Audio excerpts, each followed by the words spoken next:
السلام عليكم. الحمد لله، فوز مهم على حرس الحدود ب 3-0.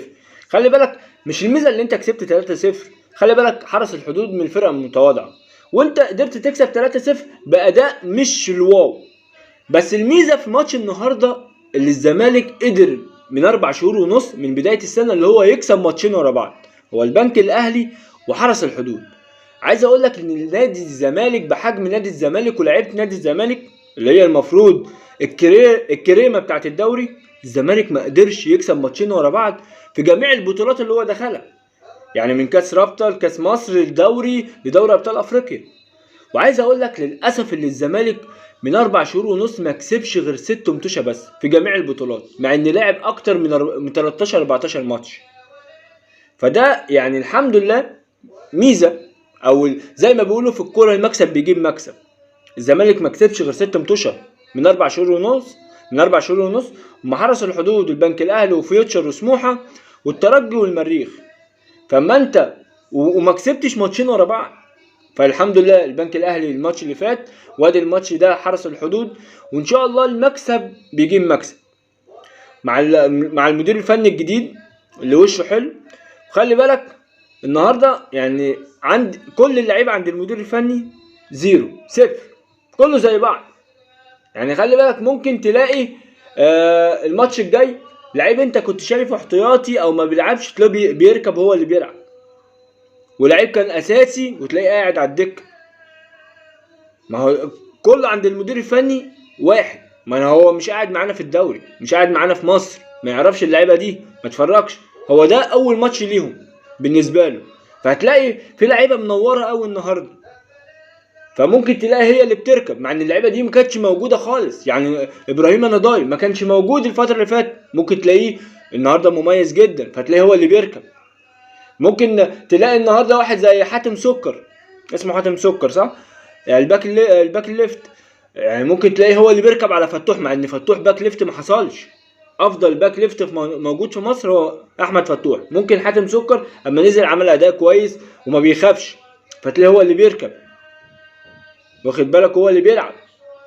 فايه اللعيبه النهارده ادت جزء من امكانياتهم، نتمنى الازيد.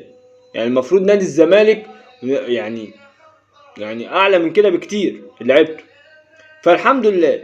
اما بقى هنيجي طريقه اللعب بتفرق.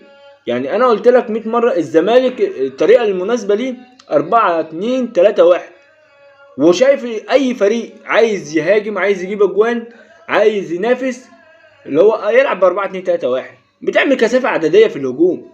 زي الاهلي بيلعبها، الزمالك لازم يلعبها، بيراميدز بيلعبها، واخد بالك، ما هم دولت اللي بينافسوا فيوتشر، وانت عايز تهاجم. ف4-2-3-1 انت بتعمل كثافه هجوميه. لكن لما بتيجي تلعب 4-3-3 بتحس ان انت ما عندكش حد في الهجوم، تحس ان انت مش يعني مش عارف تضغط على المدافعين. لكن بصراحه من ساعه ما مدحت عبد الهادي مسك بيلعب ب4-2-3-1 وبيأديها كويس، واللعيبه هي دي طريقه اللعيبه. حتى لما كانوا مع كارتيرون كانوا بيلعبوها، فالزمالك كان مميز شويه، واخد بالك. دي بالنسبه للطريقه. عايز اقول لك ناصر منسي بصراحه مميز جدا. اولا بيعرف يجيب جون، بيطلع في الالتحامات الهوائيه بيجيبها، بصراحه بيحسسك بالمهاجم الجزيري.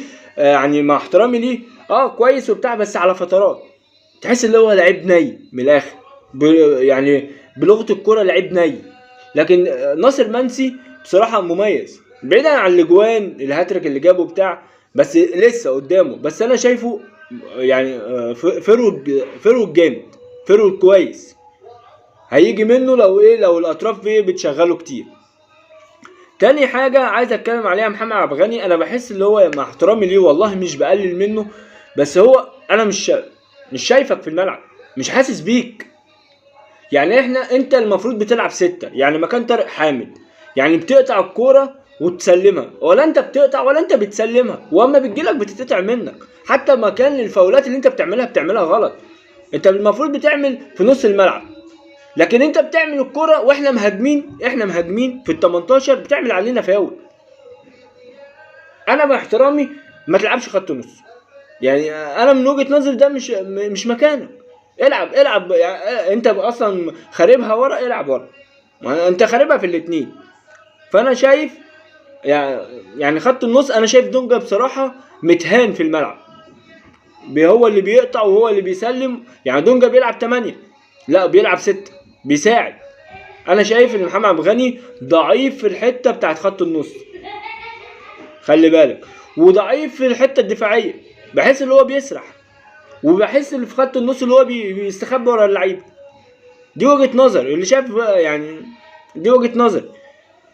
دي بالنسبه ويعني في الكره الهوائيه يعني مش قد كده، ما بيطلعش بقى، بيغمض عينه ما تفهمش. ابراهيم النضاي بصراحه يعني شايفه اللي هو مميز الفتره دي. خلي بالك ابراهيم النضاي اتظلم من الفتره اللي فاتت، كتر الناس اتكلمت عليه اللي هو وحش، زي سامسون. يعني الراجل كان كويس ابراهيم النضاي وجاب جون وبعدين اتصاب، ففريرا ما كانش بيلعبه، حتى ما بيجي بينزل 5 دقايق 10 دقايق، ده لسه بيفوق او لسه بياخد حساسيه الملعب، ما بيلحقش، بيلاقي الحكم صفر. فانا شايف ابراهيم نضاي من اللعيبه اللي جايه. وانا من وجهه نظري سامسون من اللعيبه اللي اتظلمت. سامسون قبل الاصابه كان كويس جدا، وما كان بينزل 10 دقايق وربع ساعه بتحس بيه، حتى كان مميز وجاب لك جون وبتاع. بعد الاصابه ما بقاش موجود، ممكن بقى الوزن زاد، ما بقاش يلعب برده، بياخد 5 دقايق 10 دقايق. لو خد فرصه هيجي، اديله فرصته. اما يعني مكاسب نادي الزمالك اللي احنا قلناها الحمد لله بقى، اللي هو يعني قدرنا نكسب ماتشين ورا بعض، ان شاء الله المكسب بيجيب مكسب، ان شاء الله المدير الفني الجديد ده يكون فيه البركه زي ما بيقولوا.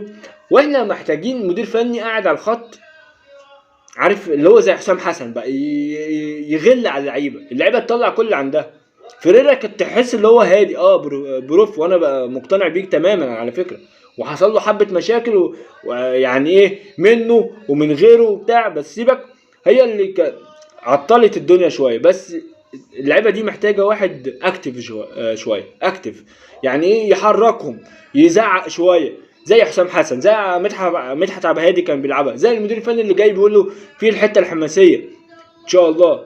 فاتمنى ان شاء الله احمد بالحاج كويس، لو لعب رقم 10 ده هيبقى كويس جدا، يعني يلعب 10، انا مش يعني 10 هيكون كويس جدا بصراحه، يلعبها كويس.